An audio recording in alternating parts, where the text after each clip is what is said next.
ఆసరాలో 15,500 రెండో విడత తీసుకొని ఈ ఆవుల మీద రాబడితో నేను ఒక నాటావును కొనుక్కున్నానన్న. ఆ నాటావుతో సేంద్రియ ఎరువు తయారు చేసుకొని ఇంటూరు చుట్టూ కూరగాయలు పండించుకొని ఒక ఎకరా వరిసే నుడుచుకుంటున్నానన్నా. ఆ వరి పొలంలో నేను తినగా 25,000కి సంవత్సరానికి ధాన్యం అమ్ముకొని మీరు వచ్చిన తర్వాత నాకు ₹1,00,000 ఆదాయం వచ్చిందన్నా. ఇంతవరకు నేను అంత ఆదాయం తీసుకోలేదన్నా.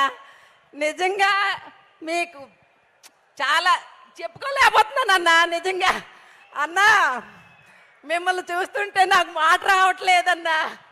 అన్నా అయితే అంతేకాదన్నా, మీరు 3వ విడత ఇచ్చిన చేయూత ఆసరా రెండూ కలిపి నేను ఆవులకి షెడ్ వేయించున్నానా.